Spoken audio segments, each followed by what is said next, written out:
아멘. 오늘 말씀의 제목은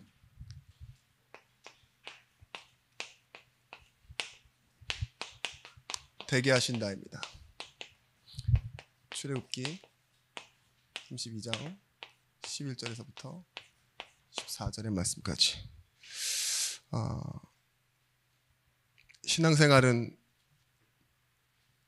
해야 하는 것일까요? 아니면 되어져야 하는 것일까요? 네, 맞아요. 제가 마치 유치원 아이들에게 뭔가 질문하고 대답을 받은 것처럼 너무나도 당연하게 되어져야 하는 거라고 말씀하셨는데, 왜 되어져야 하는 것이냐? 하나님이 이루시거든요. 처음에는 우리가 하는 것처럼 보일 수 있으나 이해하고 믿을수록 하나님이 하시는구나, 되어지는 겁니다. 그래서 기도도 해야 하는 것이 아니라 되어지는 거고, 응답도 받아야 하는 것이 아니라 응답이 되어지는 거고, 그래서 신앙생활을 되어지는 것 속으로 가는 것입니다. 광야생활과 신앙생활의 공통점이 뭔지 아십니까?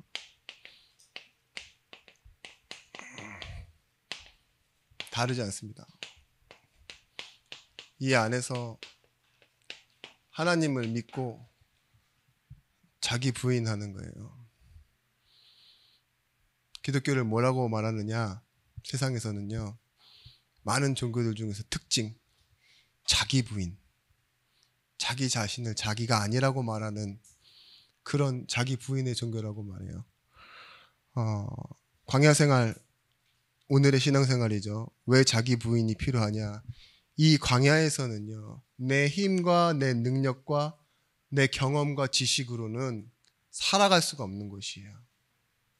단 며칠도 살 수가 없는 곳이 그런 광야였습니다. 근데 우리 신앙생활도 마찬가지예요.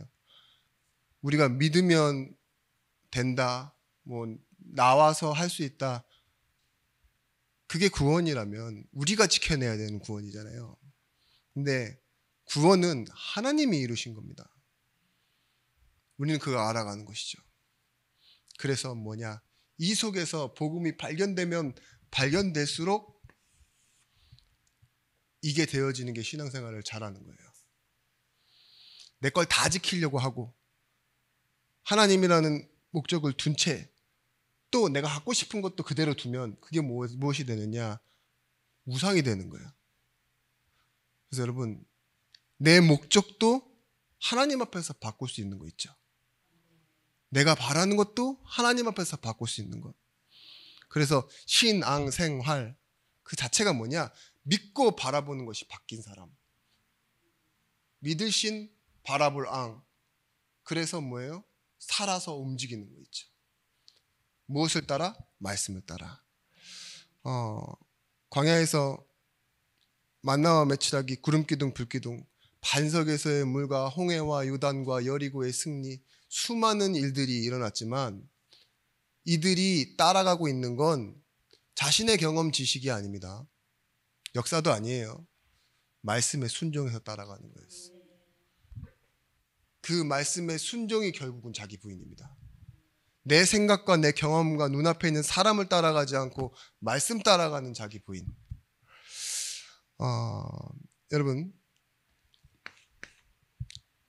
구원은 완벽한 결론이면서도 완벽한 시작입니다. 그리고 구원은 다른 말로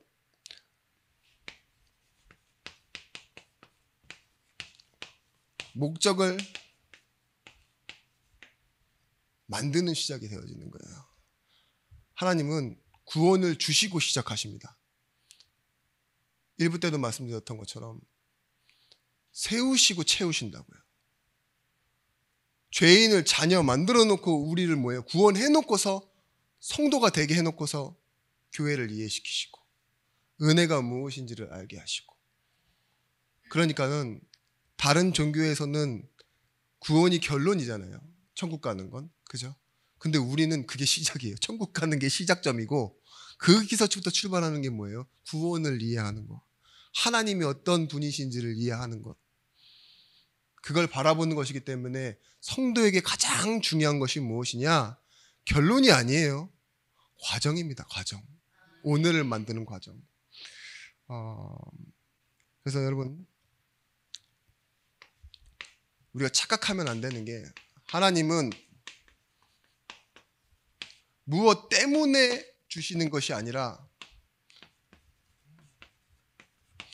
그럼에도 불구하고 주시는 거예요.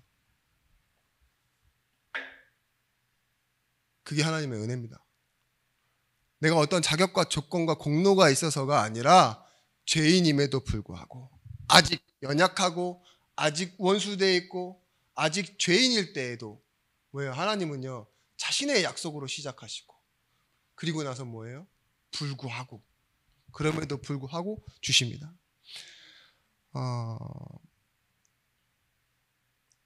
여러분, 그래서 우리가 잘 알고 있는 고린도후서 5장 17절 말씀처럼 자기 부인은 나를 내가 아니다라고 말하는 것이 아니라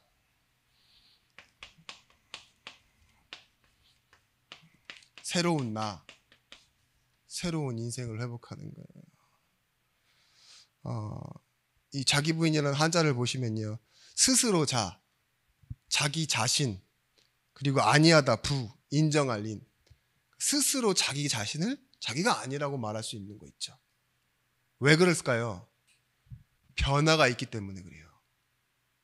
삶은 똑같아 보일지 모르는데 무엇의 변화예요? 구원은 영적인 영역의 변화예요. 인식의 변화가 아닙니다.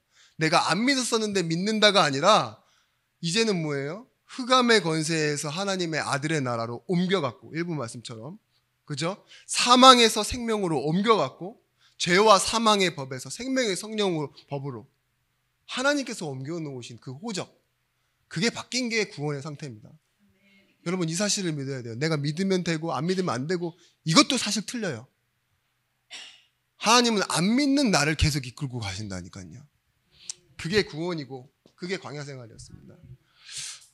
여러분, 운명에 밀리고 어떻게든 이루어서 살아야 되는 삶이 아니에요. 기독교인의 삶은. 그리스도인의 삶은 무엇이냐? 분명히 그 은혜로 지나가게 될 것이고 살아가게 될 것인가, 그런 세상에서, 삶 속에서 하나님이 나에게 무엇을 하셨나를 알아가는 것이죠. 그래서 응답이 빨라야만 좋은 게 아니에요. 나한테 무엇을 남기느냐, 이것이, 이 상황이 나에게 무엇을 만들어내느냐를 확인하는 겁니다. 그게 예배죠. 그래서 여러분 이해하셔야 됩니다. 성도에게는 고난이 있어요, 반드시. 근데 이 고난은 무엇을 하기 위한 것이냐? 나를 바꾸시고 나를 축복하시는 하나님의 방법입니다. 늘 말씀드리지만 이 과정이 우리가 존재가 되도록 만들어 가시는 거예요. 보십시오. 왜 의인이 믿음으로 산다고 했냐? 의인은 관계 속에서 나오는 겁니다. 아버지와 자녀의 관계, 사랑하는 사람과의 관계, 그렇죠? 그 관계를 디카이오 순회, 책임과 의무를 가지고 있는 관계를 보고 의라고 해요. 근데 한편이 그걸 지키지 못해도 사랑하는 쪽에서 그 책임과 의무를 다 해내잖아요. 그리고 지켜내는 것. 근데 이 의가 만들어냄을 가지려면 우리는, 성도는 반드시 말씀을 따라가는 과정이 필요한 거예요. 광야를 걸어야 되죠. 불신앙하는 과정이 필요한 겁니다. 그 말씀을 따라가는 경험, 내가 말씀 못 따라가는구나, 때로는 내가 안 믿는구나, 이걸 발견하는 그 경험, 이 경험이 무엇을 만들어내느냐? 이걸 형성하는 거예요. 관계를 형성하는 거. 처음 만났는데 다 알 수 없죠. 시간이 필요하다고요. 그래서 하나님이 여러분에게 예배를 통해서 자꾸 뭘 만들어가는 겁니까? 이 말씀을 따라가는 경험을 주시는 거예요. 보십시오. 가능성 없는 인생이 아브라함의 인생이었습니다. 아브라함이 하란을 떠날 때 몇 세였죠? 75세예요. 완벽한 노인. 그죠? 완벽한 노인. 그런데 그 노인이 이 우상 땅을 떠나서 본토 아비집을 떠나서 하나님 약속하신 곳으로 간다라는 게 얼마나 부담되는 일입니까? 몸도 마음도 지치고 늙었는데. 근데 거기에 100세의 아들, 물론 아들 준다 그랬으니까 언제 줄지 몰랐는데 그게 25년이나 걸릴 줄은 몰랐어요, 아브라함은. 그죠? 나는 말씀 따라 왔는데 내가 아브라함 이삭을 주시기 전에 이 하갈을 통해서 이스마엘을 낳은 게 그렇게 큰 문제가 될 줄 몰랐다니까요. 아브라함은 자신에게 있었던 일들이 어떤 것이 문제가 되고 어떤 것이 응답이 되는지 알지 못해요. 근데 이해하게 되죠. 점점 말씀을 따라간다는 의미를. 그죠? 거짓말도 해보고 제단을 쌓아놓고 네가 서하면 내가 동하고 이걸 하나님 앞에 맡겨보기도 하고 그 관계를 이해하는 시간을 갖는 거예요. 근데 결국은 무엇이 만들어내죠? 그 과정이 아브라함으로 하여금 자신이 100세에 얻은 독자 이삭을 모리아 산에 드릴 수 있을 만큼 뭐예요? 하나님이 그 아브라함을 설득해내시는 믿음의 과정을 말하는 거예요. 근데 그 아브라함은 뭐예요? 100세의 아들 낳은 거 대단한 일이죠. 사라가 대단한 겁니다. 그거는 아브라함이 대단하기보다는. 근데 그걸 드릴 수 있었다는 게 더 대단한 일이지만 그걸 통해서 아브라함이 뭘 믿었다고요? 죽은 자를 다시 살리시는 일을 믿었다. 예수를 믿었다라고 말하고 있어요. 신약에서 말하고 있잖아요. 예수님도 말하고 있고 히브리서에도 말하고 있고 예수를 믿은 믿음의 조상이 되도록 만들어 가신 거예요. 보십시오. 처음 시작은 뭐였어요?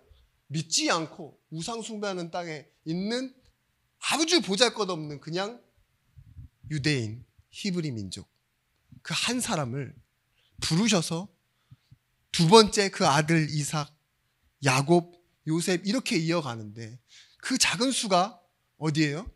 나중에는 애굽에 모여 사는데 12가정이 들어가서 몇만으로 나와요? 나라가 돼서 나오잖아요. 그 나라가 광야로 들어가고 그 조그만 민족이 가나안에 들어가서 뭐하죠? 한 나라를 이루고 언약의 계보를 이어가죠. 이게 성경이에요. 한 사람을 통해서 시작했는데 예수 믿는 사람 한 사람이 뭘 해요? 이 성경을 만들어내는 게 바로 지금 이 의와 관계를 설명하는 겁니다. 때로는 고난이요. 이렇게 보일 수 있어요. 창세기 17장 5절 말씀에 이제 이후로는 내 이름을 아브라함이라 하지 아니하고 아브라함이라 하리니 이는 내가 너를 여러 민족의 아버지가 되게 함이니라. 보십시오. 아브라함이 살고 싶은 대로 소원대로 방법대로 희망대로 된 게 아니에요. 뭐라고 했어요? 아브라함이 아니고 아브라함이라 해라. 모든 민족의 아버지가 되게 함이니라. 하나님이 그렇게 만드시겠다 한 거예요. 우리가 잘 알고 있는 사도행전 1장 8절 말씀에 오직 성령이 너에게 임하시면 너희가 권능을 받고 뭐래요? 땅끝까지 이르러 내 증인이 되리라. 성령이 임하셔서 증인이 되게 하신다고요. 아시겠죠? 공부 많이 해서 소양을 갖춰서 인격을 갖추고 큰 집을 사고 인정받을 만한 옷을 입고 얼굴도 좀 튜닝하고 그죠? 주변의 사람들을 배경으로 많이 세워서 나 믿을 만한 사람이요 나를 따라오시오 그렇게 하는 게 아니에요. 성령이 임하셔서 증인이 되게 하신다 이거예요. 대표적인 구절이죠. 마태복음 4장 19절 말씀에 나를 따라오라 그러면 뭐라고요? 내가 너희를 사람이 낚는 어부가 되게 하리라. 되게 하리라의 이 어원이 어딨냐? 영어로는요. I will make up. 내가 너를 만들어 가겠다. 이 소리예요. 네가 그렇게 되라, 노력해라가 아니라 내가 너를 만들겠다. 마태복음 16장 16절 말씀에도 고백하잖아요. 그 고백을 다 한 베드로에게 내가 내 교회를 세우겠다, 반석 위에 세우겠다, 그렇게 말씀하시는 것처럼 하나님은요, 이 과정을 통해서 뭐예요? 존재로 만들어 가십니다. 거기에 필요한 것이 뭐예요? 시간이에요. 여러분 잘 알고 있는 그 고난을 연단이라고 합니다. 이 연단을 통해서 무엇이 만들어지냐? 믿음과 소망과 사랑. 이 세 가지 단어가 다 어떤 단어예요? 믿음, 소망, 사랑? 이쁘고 아름다운 단어? 네. 관계의 단어예요. 관계를 믿고 관계를 소망하고 사랑하는 것. 그죠? 그런데 로마서 5장 3절에서부터 4절 말씀에 다만 이뿐 아니라 우리가 환난 중에도 즐거워하나니 이는 환난은 인내를, 인내는 연단을, 연단은 소망을 이루는 줄 압니다. 자, 보세요. 우리가 환난을 당하고 어려움을 당하는 것처럼 보이지만 이는 다른 사람에게는 망하는 일일지 모르지만 하나님이 함께하는 일은 우리에게는 뭐예요? 연단은 인내를 만들어내고 인내는 소망을 만들어낸대요. 소망은 믿음 안에서 나오는 겁니다. 아시겠죠? 이 믿음과 소망 가지고 있는 사람에게는요, 하나님이 나를 사랑하신다는 거, 이 베이스가 없으면 나올 수가 없어요. 여러분 그걸 보고 뭐라 그러냐? 기계적인 법칙이 아니라 인격적인 법칙이라고 그래요. 기독교는 확실하게 무엇이냐? 인격적인 종교입니다. 우상 앞에 절하면 복을 주는 그런 종교가 아니에요. 하나님과 나와 내가 동등된 존재라는 걸 인정하는 거예요. 하나님이 인간의 몸을 입고 우리에게 오셔서 동등된 존재가 아니라 처음 창조하셨을 때부터 하나님의 형상대로 나를 만드셨어요. 예배적 존재로. 나를 뭐라고 부르셨냐? 종이라고 부르시지 않으시고 자녀로 만들어 놓으셨다 그랬어요. 그래서 뭐예요? 우리는 이 믿음과 소망, 사랑을 가지고 살아가는 거예요. 여러분 기계적인 법칙을 가지고 있는 사람들이 있어요. 그런 사람들이 종교생활을 하는 겁니다. 교회 다니면서도. 서론, 본론, 결론 다 중요하죠. 근데 원인, 과정, 결과 이걸 보고 인과관계라고 해요. 그것을 딱 질서와 기계로만 보면 뭐예요? 뭐가 안 보이느냐? 그 바깥에서 일하시는 하나님의 사랑이 보이질 않아요. 기계적인 게 뭐라 했죠? 버튼을 누르면 불이 들어오고 리모컨을 누르면 바뀌는 것, 그런 것처럼요, 우리가 마치 구하면 바로 와야 되고 뭔가 결정돼야 되고 진행돼야 되는 그런 것이 아니라니까요. 때로는 마트에서 뒹굴르고 있는 아이를요, 남보다도 더 못한 눈빛으로 쳐다보고 잠시 내 모습을 감춰버리는 엄마의 모습처럼요. 그게 인격적인 거예요. 사랑하니까. 네 고집에 내가 져주면 내 지갑에 돈이 많이 날아가, 이게 아니에요. 뭐죠? 너는 필요한 걸 울음으로 땡깡으로, 그쵸? 필요하지도 않은, 그게 어떤 영향을 줄지 모르는 그 상황 속에서도 너는 하고 싶은 걸 계속 하면서 할 거야. 그러니까 그걸 엄마는 허락할 수 없다는 거잖아요. 하나님이 여러분에게 왜 응답을 안 주시는 줄 아십니까? 특히 로또 복권? 예? 마트 앞에 누워있는 애예요. 그러면 권사님이 그렇게 되는 거라니까요. 예? 잘 되게 해주세요. 우리 자녀 복 받게 해주세요. 왜 안 주실까요? 널브러지지 마십시오. 예? 하나님이요, 나를 더 큰 사람으로 만들어 가시는 거예요. 그걸 넘어갈 수 있도록. 깊은 산속 옹다샘 누가 와서 먹나요? 새벽에 토끼가 눈 비비고 일어나 세수하러 갔다가 뭐 하죠? 물만 먹고 간다고요. 여러분들이 그렇다니까요. 분명히 복음 듣고 하나님 생명 얻으러 왔는데 복만 달라 하다 간다니까요. 왜 그럴까요? 여러분, 우리가 인생의 변곡점을 꼭 문제로 만나라는 소리는 아닙니다. 꼭 바울의 다메섹처럼 그렇게 하나님을 만나라는 건 아니에요. 그런데 말씀 가운데 내게 진심으로 인격적으로 이 문제 앞에서 하나님을 바라보게 하는 여러분, 그 말씀을 여러분들이 회복하셔야 돼요. 그래서 여러분, 하나님의 목적을 위해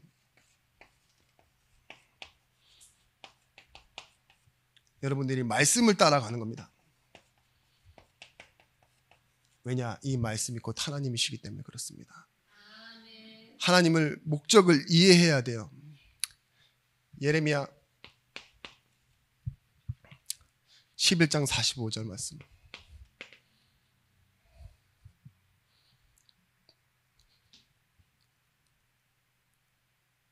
레위기입니다. 여기도 또 두 개를 틀려놨네.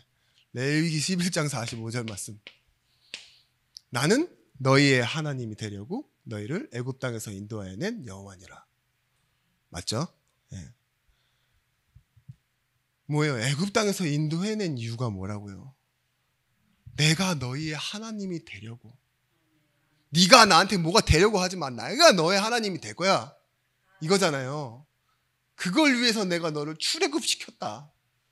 가나안을 보내서 너와 나를 내 언약을 성취하시기 위해서.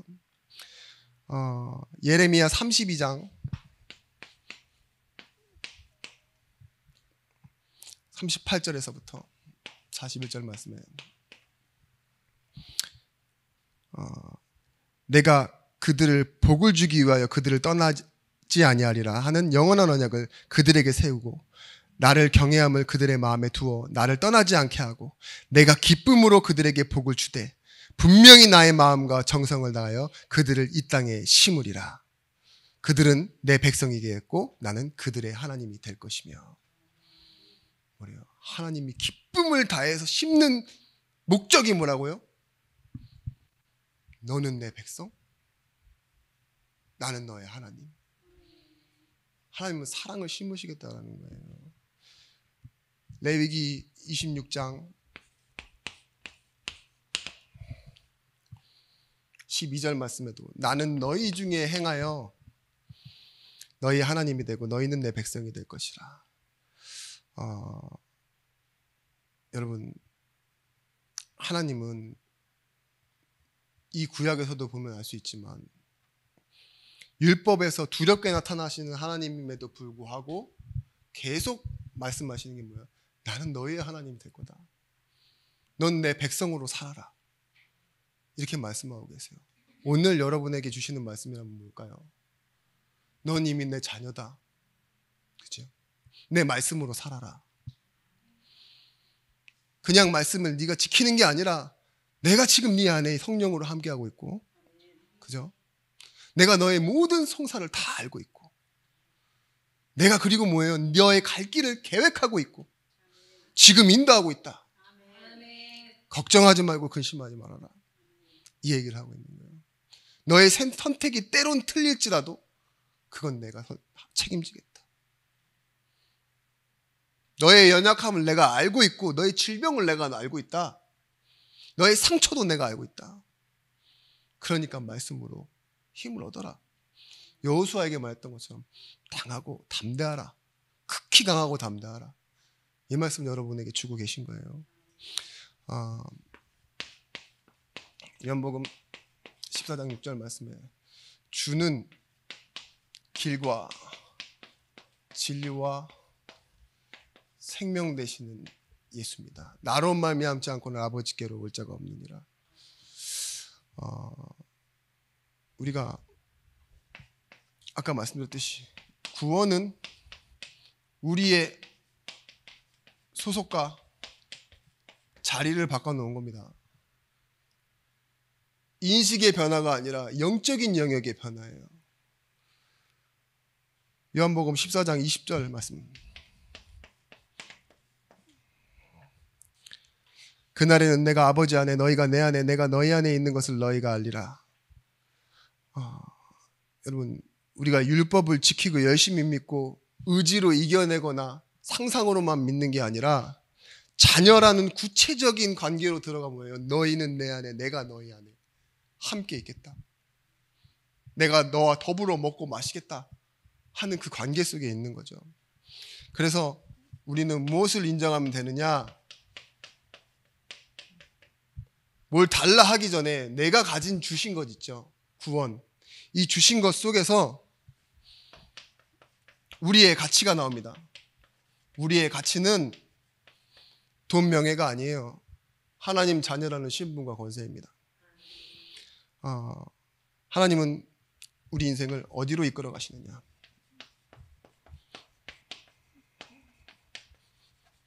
효력 있는 부르심. 그냥 부르심이 아니라 효력 있는 부르심입니다.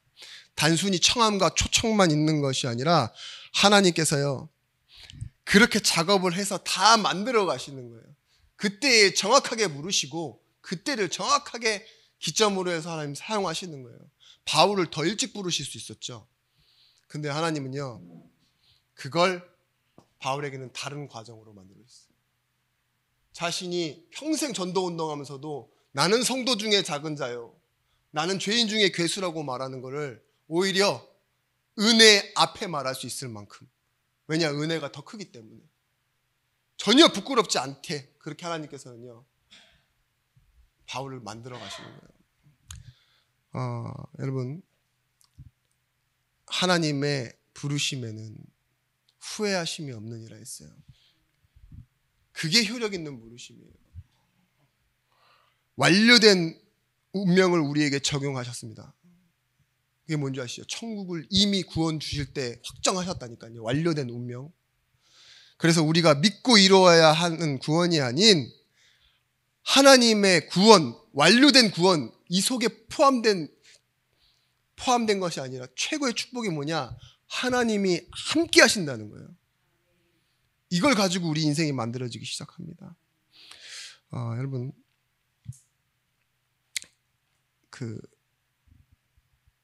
요한복음 20장에 나오는 도마 사건 아시죠? 도마.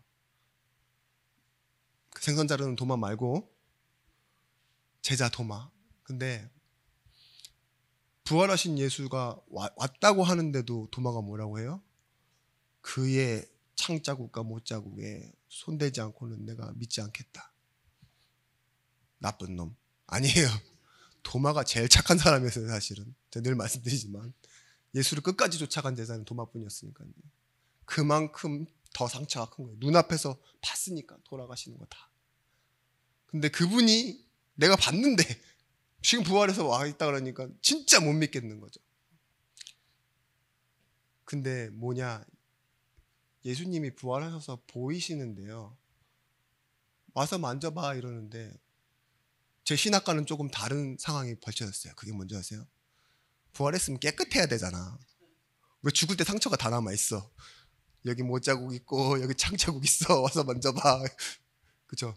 그래서 교통사고 당해서 천국 가면 다 뭐 이래야 되나? 그건 아니고요. 예수님이 부활하셨을 때는요, 이 상자국 못자국, 이 하나님의 영광, 우리에게 위에서 지신 상처는요 가장 아름다운 거잖아요. 그렇죠? 그리고 부활 앞에서는요 이 창자국 그리고 못자국은 하나도 흠이 될 수 없어요. 오히려 증거지. 뭘 말씀드리고 싶어서 그러느냐, 여러분은 자기 십자가를 지실 거잖아요. 그쵸? 그 십자가를 치고 하나님 영광 앞에 나아가고 그 십자가 때문에 많은 영혼 살아날 건데, 여러분들이 십자가를 지기 위해 졌던 상처는요 자랑이에요. 내 가정 안 됐던 것, 실패했던 것, 나 모자란 것, 그거 다 십자가의 상처거든요. 그게 자랑이라니까요. 이걸 보고 예수 믿어라고 말할 수 있을 정도로 여러분한테는 그게 증거가 되어지는 겁니다. 여러분,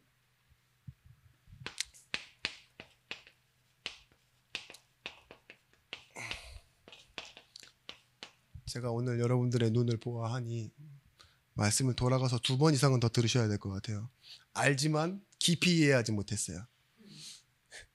뭐 제가 깊이 지금 있게 말 못하고 있을 수도 있는데 뭔가 마음에 잔잔함이 있어. 뭐 돌이 계속 던져져야 되는데 되게 배가 안 고픈 거 있죠. 음식 앞에서 막. 그런 느낌이에요. 썩 기분 좋진 않네요. 근데 하나님이 우리를 될 때까지 하세요.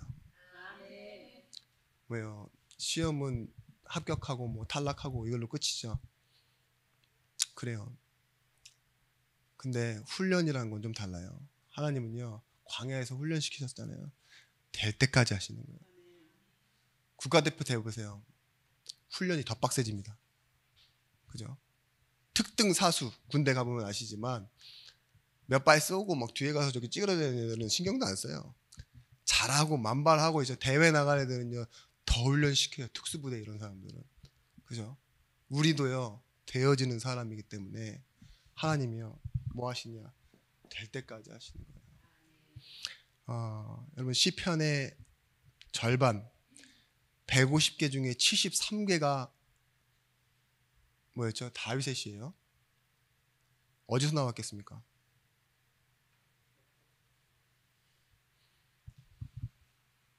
과정에서 나온 거예요. 그 과정이 없었으면 그 시를 지을 수가 없어요. 그가 경험하고 나서 하나님을 바라볼 때의 고백이 그 시편으로 나오는 거죠. 그런 것처럼 우리가 오늘을 살아가면서 오늘 문제를 만나신다. 어떤 답답한 일을 만나신다. 반드시 예배해야 됩니다. 말씀 듣고 막 여기 와서 참석하라는 그 예배가 아니라 하나님 앞에 있잖아요. 내가 이 주신 말씀을 이해하고 내가 나를 찾아야 되는 거예요. 그리고 하나님이 누구신지를 정확하게 바라보는 게 예배예요.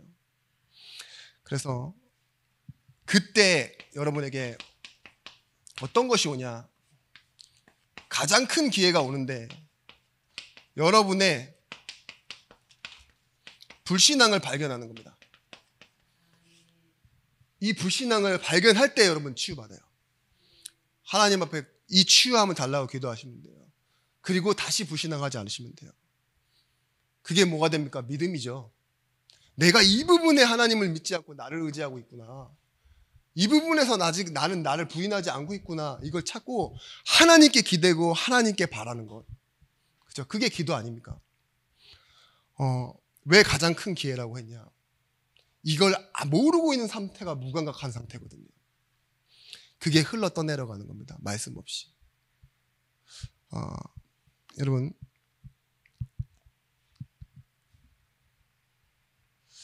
한나가 임신하지 못하게 하시매라는 말이 분명히 사무엘서에 나와 있잖아요. 근데 그 일을 통해서요 기도하다가 구하게 된 게 뭐죠? 그쵸? 하나님이 필요로 한 사람을 내게 주십시오. 불임 여자가 그냥 아들 하나만 낳겠습니다가 아니라 하나님이 필요한 사람을 내게 주시면 그 아들을 평생에 하나님께 드리는, 하나님이 쓰시는 사람으로 드리겠습니다 라는 고백으로 바뀌잖아요. 그게 뭐예요? 사무엘 시대, 다윗 시대를 여는 응답이 되어졌습니다. 여러분 가정을 향해서도요, 내가 가정에, 내 경제에, 질병에 어떤 불신앙을 갖고 있는지, 하나님 안 믿고 그냥 내 식대로 하려고 하는 불신앙이 있는지 한번 찾아보십시오. 마태복음 9장 12절에서부터 13절 말씀. 예수께서 들으시고 이르시되 건강한 자에게는 의사가 쓸데가 없고 병든 자에게 쓸데가 있느니라. 너희는 가서 내가 긍휼을 원하고 제사를 원하지 아니라 하노라 하신 뜻이 무엇인지 배우라. 나는 의를 부르러 온 것이 아니요 죄인을 부르러 왔노라 하시니라. 이 내용이 뭡니까? 건강한 자에게는 의사가 필요 없다. 병든 자에게는 쓸모가 있다. 내가 불신앙하고 하나님이 필요하지 않은 사람인데 뭐가요? 당연히 하나님 찾지 않겠죠. 우리가 교회 다니면서도 그렇다니까요. 내가 믿는다라고 착각하고 있잖아요. 내가 하나님 믿으니까 되겠지 이렇게 하면서요, 내가 하고 싶은 건 그대로 내버려 두는 거예요. 그게 뭐예요? 건강한 자가 아니라 병든 자인데 하나님은 찾지 않는데, 그러면서 하시는 말씀, 나는 의인을 부르러 온 게 아니다. 자세히 봐라. 죄인을 부르러 왔다. 그러면서 뭐래요? 배우래요. 내가 원하는 건 제사가 아니다. 지키는 게 아니다. 긍휼을 베풀기를 원한다. 하나님이 어떠신 분인지를 제대로 알아라 이거잖아요. 배우라. 갈라디아 5장 22절 23절 말씀에 우리 인생에 맺혀지는 열매는 뭐라고 하느냐? 내가 노력한 열매가 아니라 성령의 열매. 사랑과 희락과 화평, 오래 참음과 자비와 양선, 충성과 온유와 절제. 이 성령의 9가지 열매. 내가 맺는 것이 아니라 하나님이 맺게 하시는 거예요. 뭐래요? 되게 하신다. 성령께서 우리에게 성령의 열매를 맺게 하신다. 이 되게 하신다를 믿으셔야 돼요.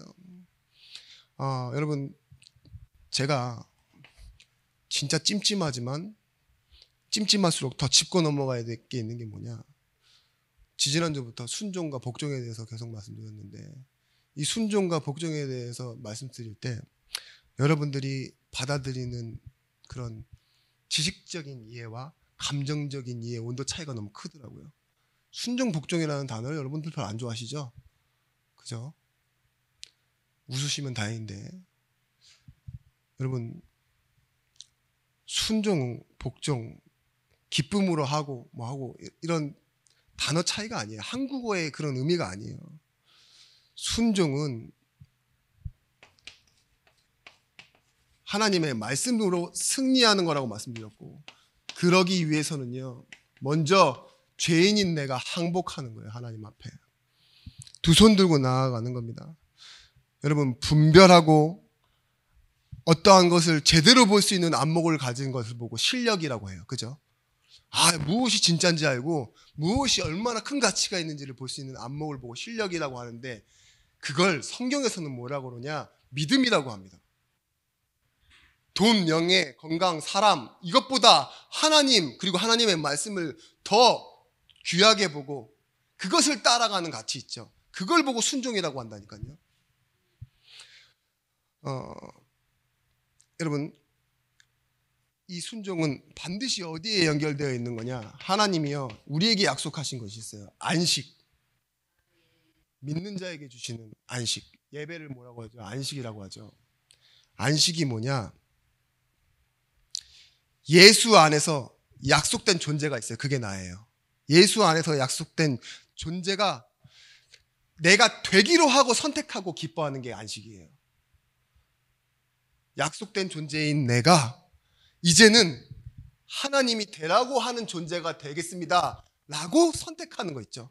그걸 기뻐하는 게 순종이라니까요. 난 하나님이 말씀하신 대로 될 거야. 이걸 믿는 걸 순종. 내가 되고 싶은 대로 될 거야. 그게 불순종. 그렇죠? 여러분, 진짜 하나님이 하시는 일이 여러분의 일이 되었으면 좋겠습니다. 로마서 8장 29절에서부터 30절 말씀.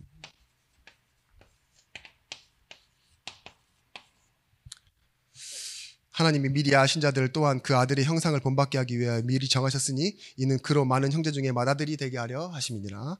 또 미리 정하신 그들을 부르시고 부르신 그들을 또한 의롭다 하시고 의롭다 하신 그들을 또한 영화롭게 하셨느니라. 뭐라고요? 하나님이요, 한 번의 일을 다 이루신 거예요. 미리 아시고 미리 정하신 그들을 부르시고 부르신 그들을 의롭다 하시고 영화롭게 하셨다. 그죠? 그게 뭐예요? 하나님이요, 되게 하신다니까요. 아시고 부르시고 정하시고 의롭다 하시고 영화롭게 하시는 그 모든 상황을요, 뭐예요? 약속된 존재에게 다 이루시겠다고. 그래서 여러분, 시간상으로는 일어나지 않았는데요, 완료형으로 적혀졌어요. 우리는 아직 영화롭게 되지 않았잖아요. 영화로우세요? 권사님? 영화로우세요? 하나님의 영광이 풍성하게 나타납니까? 내 인생에? 아니죠. 근데요, 하나님 보시기에 그렇대요. 완료형. 그래서 운명적으로는 이미 결론이 나 있는 인생입니다. 아시겠죠? 왜냐? 나는 할 수 없어도 하나님의 약속이 뭐라고 말하고 있어요? 되게 하신다. 그죠?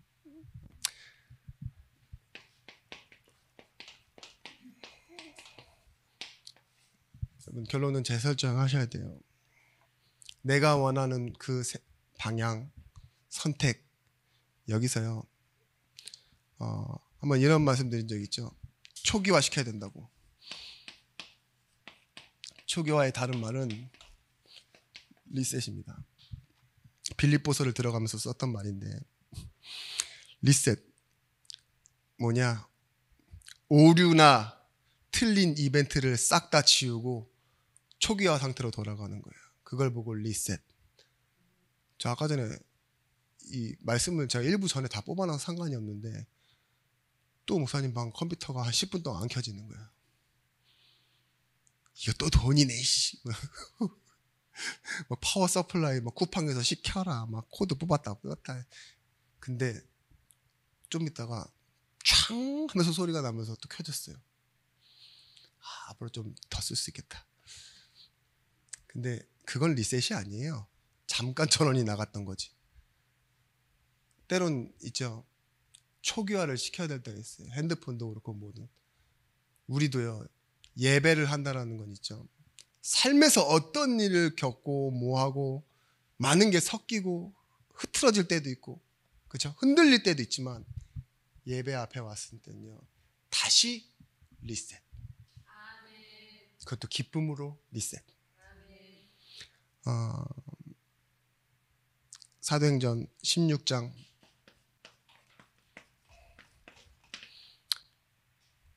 11절에서부터 15절 말씀에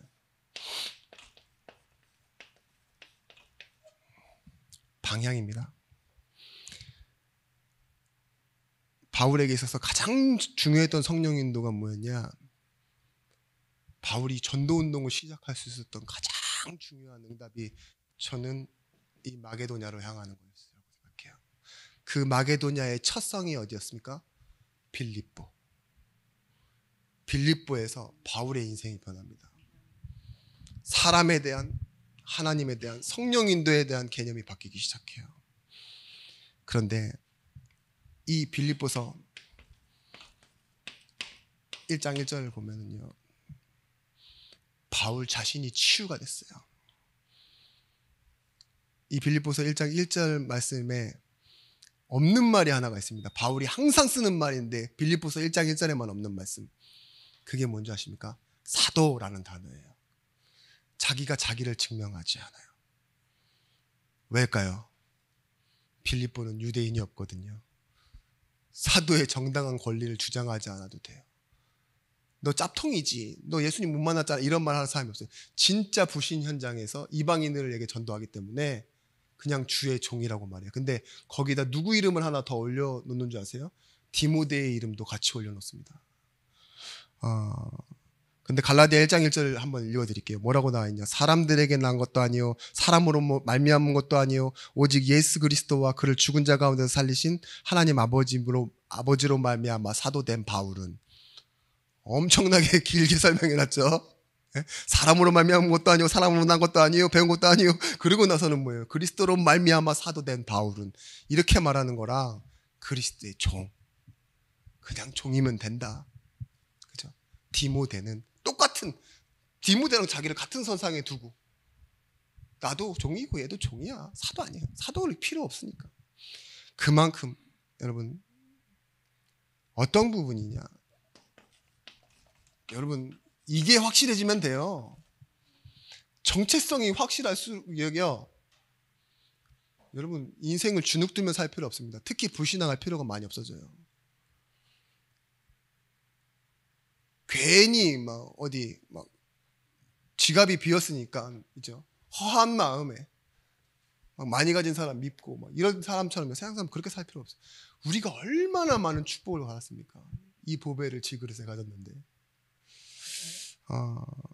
여러분 기억하십시오. 로마서 16장에 살고 있었던 그 전도자의 동역자들이 바로 우리 여러분들입니다.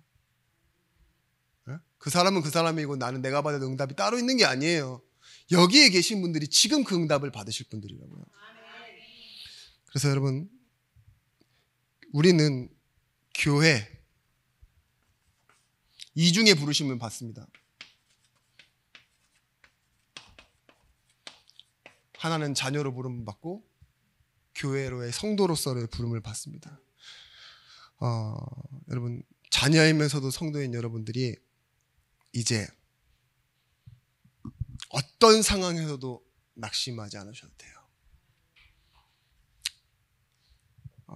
그리스도의 죽음으로 출발된 새롭게 된 인생. 마지막으로 욥이 어떻게 고백했는지 아시죠? 그 연단을 다 받고 나서 내가 숨군과 같이 나아가리라. 근데 욥기 42장에 보시면 욥이 여호와께 대답하여 이르되 주께서는 못하실 일이 없사오며 무슨 계획이 드신지 못 이루실 것이 없는 줄 아오니 무지한 말로 이치를 가리는 자가 누구니까 나는 깨닫지도 못한 일을 말하였고 스스로 알 수도 없는 헤아리기도 어려운 일을 말하였나이다. 이걸 후회하고 있어요. 자기가 믿음이라고 생각해서 고백했던 그 말들이요 사실 자기의 바램이었던 거죠. 그런데 내가 말하겠사오니 주는 들으시고 내가 주께 묻겠사오니 주여 내게 알게 하옵소서. 내가 주께 대하여 귀로 듣기만 하였사오나 이제는 눈으로 주를 배웁니다. 그러므로 내가 스스로 걷어들이고 티끌과 제 가운데서 회개하나이다. 방향이에요. 방향을 바꿀 수 있어요. 나를 찾으면. 그리고 하나님의 하시는 일에 되게 하신다는 일에 순종하여 따라갈 수 있게 돼요. 여러분 저는 이번 이제 한 해가 가고 있는데 하나님이 여러분의 인생을 끌어안고 감싸고 있다는 거 있죠. 그 끌어안고 감싸고 지금 예중교회와 함께 가신다는 그 사실과 시간이 여러분들을 바꿔냈으면 좋겠어요. 내가 맞기를 원했지만 하나님이 더 맞습니다라고 그렇게 결론 내리시는 시간이 되었으면 좋겠습니다. 여러분의 인생에 하나님이 동행하시는 증거와 열매가 가득하시길 예수 그리스도의 이름으로 축원합니다. 기도하겠습니다. 하나님, 우리가 증인으로 성도로 자녀로 부름받아 이 땅 살아가는 동안 이 축복을 말하고 하나님의 영광을 나타내며 현장에서는 이 복음의 비밀을 담대히 말하는 자로 살아가길 원합니다. 약속하신 성령의 충만함을 주시고 세상에 역사하는 사망의 권세와 흑암의 권세를 이기고 빛의 권세로 나아가 당당히 서는 증인들이 되어지게 하여 주옵소서.